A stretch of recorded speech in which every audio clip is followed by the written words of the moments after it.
ini adalah pengantaran pertama kepada Angkatan Tentera ya. Daripada 5 pengantaran sudah Datuk Alim kata tadi. So ini akan kita mulakan pemberian vaksin selepas Yang Amat Berhormat Perdana Menteri dapat injection yang pertama di Malaysia. So itu kita akan ini 5 pusat pengagihan tu 5 pusat simpanan sekali tahu kan, dan itu akan menerima berperingkat mengikut perancangan yang kerajaan telah tetapkanlah. So kita telah membuat keputusan dan kita masih merancang as we go mengenai siapa yang akan dapat vaksin. So kepentingan priority pada petugas juga dan frontliners kita dan mereka yang bertugas di kawasan zon merah. Tapi dan kita juga ada anggota-anggota yang bertugas di kawasan-kawasan penting ya, yang juga kita akan pertimbangkanlah. Itu untuk waktu ini. 4,680 dos. 4680. Vial dia sebanyak 780 vial.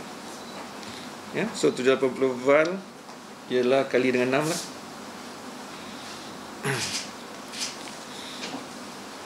Terima kasih. Ada lagi?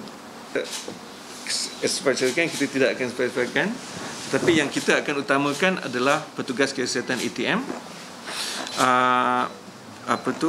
anggota ATM yang bertugas di barisan hadapan dan juga barisan hadapan kita yes, ada setengah-setengah kawasan yang lebih penting, especially bila dia berhadapan dengan orang asing kan, so they have human dealings dengan orang luar ya.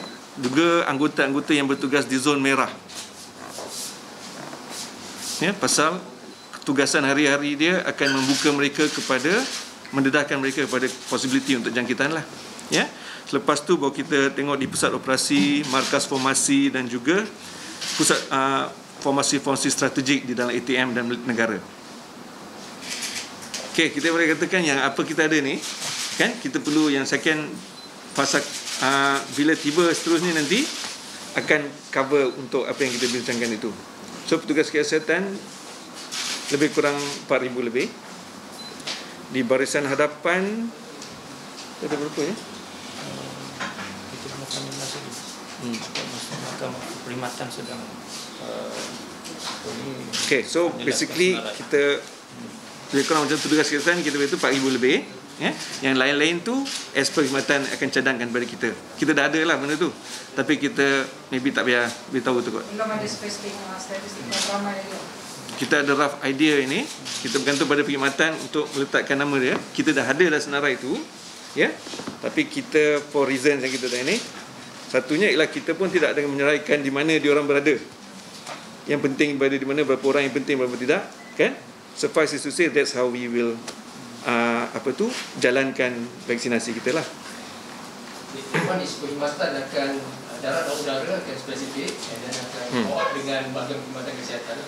Yang itu perkhidmatan yang akan tunjukkan siapa yang akan dan jumlah anggota yang akan menerima first masa. Sekiranya Datuk, pelaksanaan vaksin tu di mana? Di Hadiza ataupun di Ustaz ataupun di Okey, kita total kita ada 59 pusat pemberian vaksin PPV ya, of which 5 adalah hospital yang kita namakan sebagai pusat simpanan juga, dan yang lain-lain itu ialah fasiliti kesihatan Angkatan Tentera. Dia ada 54 seluruh negara. So kita akan menggunakan bantuan daripada darat, laut dan udara ya, semua pekerjaan itu untuk mengedarkan vaksin tu dengan memastikan cold chain tu dijaga sepanjang masa lah. So it's a big logistical exercise as you can imagine. So maknanya anggota tu kena pergi kat tempat perubatan. Yes, 54 tempat ni kita akan arrangekan mengikut senarai nama yang kita ada tadi, line listing yang kita dah terima, right? Dan kita akan bagikan mereka kepada separuh akan datang hari ni dan berkala lah ikut pada itu. So akan kita ini kan juga kita malahan ada juga permintaan daripada KKM, dia boleh cerita untuk kita juga memberikan vaksin pada petugas lain, polis ataupun PGA kan, yang bertugas di Benteng ke, yang bertugas bersama kita akan kita vaksinkan, berikan vaksin pada mereka. So itu memerlukan pengurusan listing itulah. Ya. Ini ada daripada kesihatan ni ada berapa jumlah yang terlibat dengan untuk nak program vaksin. Okey, anggota kita yang terlibat ini nombor. Setiap PPV dah ada tim masing-masing. Jadi akan ada tim bergerak lagi yang kita akan tubuhkan. So very dynamic lah. At the moment kita pun tak dapat lagi secara terperinci. Plus kita punya PPV belum fully equipped lagi. Baru 50% yang menerima peti sejuk top loading. Jadi yang tu kami nak tunggu dalam minggu depan ni. Dan kita akan strategisekan mana yang dapat dulu, kat situ kita akan fokuskan. Yalah, dia tak semudah yang kita nampak at the moment. Petang ni kita ada meeting untuk menyelaraskan perkara ni. Di samping bila kita kata macam tu juga, kita tengok di setiap tempat yang kita PPV tu untuk injection pemberian vaksin, bukan petugas kesihatan as in yang terlibat saja. Kita juga ada volunteers, ada orang lain, macam all the clerical work tu kena dibuat oleh orang lain lah. So bergantung pada berapa line yang kita buat nanti. Kalau 4 line, berapa orang yang diperlukan, ya, kita kena inikan dengan pusat kesihatan tu lah, bilangan pusat kesihatan nanti. Dan setiap pusat kesihatan tidak sama, ada kecil besarnya. So, hospital akan mempunyai lebih ramai orang terlibat. Pusat kesihatan seperti rumah sakit Angkatan Tentera akan kurang sikit, tapi lebih daripada pusat perubatan Angkatan Tentera yang lebih kecil. Ya, lain. Yang kita petugas kesihatan adalah petugas kesihatan Angkatan Tentera. ATM, bukan KKM. So you cakap ATM tadi lah. Okey, bisalah tu. So ATM, yes. Petugas di dalam ATM akan mengambil dari kita. Pekerja awam yang bekerja dengan ATM akan menerima daripada kita. Ya, di samping itu nanti keluarga akan kita cover, betul tak? Ya. Dan juga veterans paruhnya yang berhampiran dengan kita juga akan kita cover. Tapi pembekalan semua daripada KKM lah. Cuma pemberian vaksin tu kita akan bantu KKM sampai selesai satu negara nanti. Akan selesai pada fasa 2. Kalau supply vaksin seperti yang dicadangkan, ya, fasa 2 akan tamat pada bulan Mei sehingga Ogos kan? Yes. So Ogos kita harap sebelum September kita akan selesai. Tetapi kita lepas tu ada keluarga dan juga veteran yang akan datang kemudian tu, kan? Dan kami masih terlibat dalam pemberian vaksin itulah. Fasa 1 ni untuk 40,000 lebih je anggota. Dan bakinya kena masuk fasa 2. Kalau sebelum jelas sikit, untuk fasa 1 ni penerimaan kita akan berjumlah banyak 32% saja daripada apa yang kita anggarkan dan kita mohon daripada keseluruhan total ATM, termasuk juga dengan kajian awam di Kementerian Pertahanan. Jadi dengan 32% ni, itulah yang penting yang tadi yang Datuk Rosman dan Datuk Alim telah mention kan.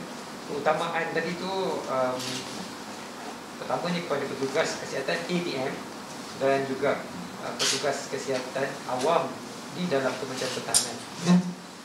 Dan baru kita akan follow kepada locality di tempat mana kawasan merah, zon merah berlaku. So itu yang akan kita utamakan berbanding dengan kawasan-kawasan yang agak berjauhan daripada kawasan merah itu akan menjadi prioriti yang lebih rendah untuk fasa 1. Dan once masuk fasa 2, baki kita akan dapat dan semua orang akan dapat. Semua warga ATM dan termasuk dengan kaki tangan awam Kementerian Pertahanan akan dapat. Ya. So, okey, lagi sikit apa yang kita dapat? Kita dapat 84,000. So kita boleh bagi dekat 42 orang lah. Pasal kita kena securekan the second dose. Ya. So itu. Tuan-tuan dan puan-puan boleh bayangkan the dynamics kepentingan tu kan? Sebab kita kata di zon merah, tapi yang zon lain tu yang bertugas di barisan hadapan seperti yang menjaga pendatang asing Ops Benteng, yang di lautan bertemu dengan nelayan asing kan, yang mungkin membawa kuman COVID juga. So kita, walaupun kita zon merah, petugas hadapan pun kita kena pertimbangkan. Jadi kita juga mengambil kira cadangan daripada services perkhidmatan darat, laut, udara, mengatakan yang mana mereka consider penting. Dan itu kita kena plankan logistiknya untuk menyampaikan menurut fasa yang kita ada ni. Okey, so any question lagi? Media, rekan media? Ada yang Untuk terjadi? untuk Osbenting program ya? Kami tak ada maklumat tu. Kami menunggu daripada perkhidmatan. Kalau untuk keseluruhan warga ni ya? Keseluruhan warga. Lebih kurang 121,000. 121,000 plus sikit. 121,000. Yang kita dapat inilah. Termasuk awam akan berjumlah 130,000. Preparation has been going on well. This is not new. We've been preparing since the last 1.5 years under the established DHL Medical Express solution. Right, it's been a proven solution which is adhering to very stringent healthcare supply chain based on quality, reliability, and security. So it's not something new to us. It's been prepared for a long time. So you've been trained all the staff Yeah. for awam? The staff has been, actually the dry runs has been started quite a couple of months ago. Even working very closely with Pfizer for the first dry run. But this is, COVID-19 is something new, but with other vaccines distribution, we have been doing it under the DHL Medical Express for the last 20 years.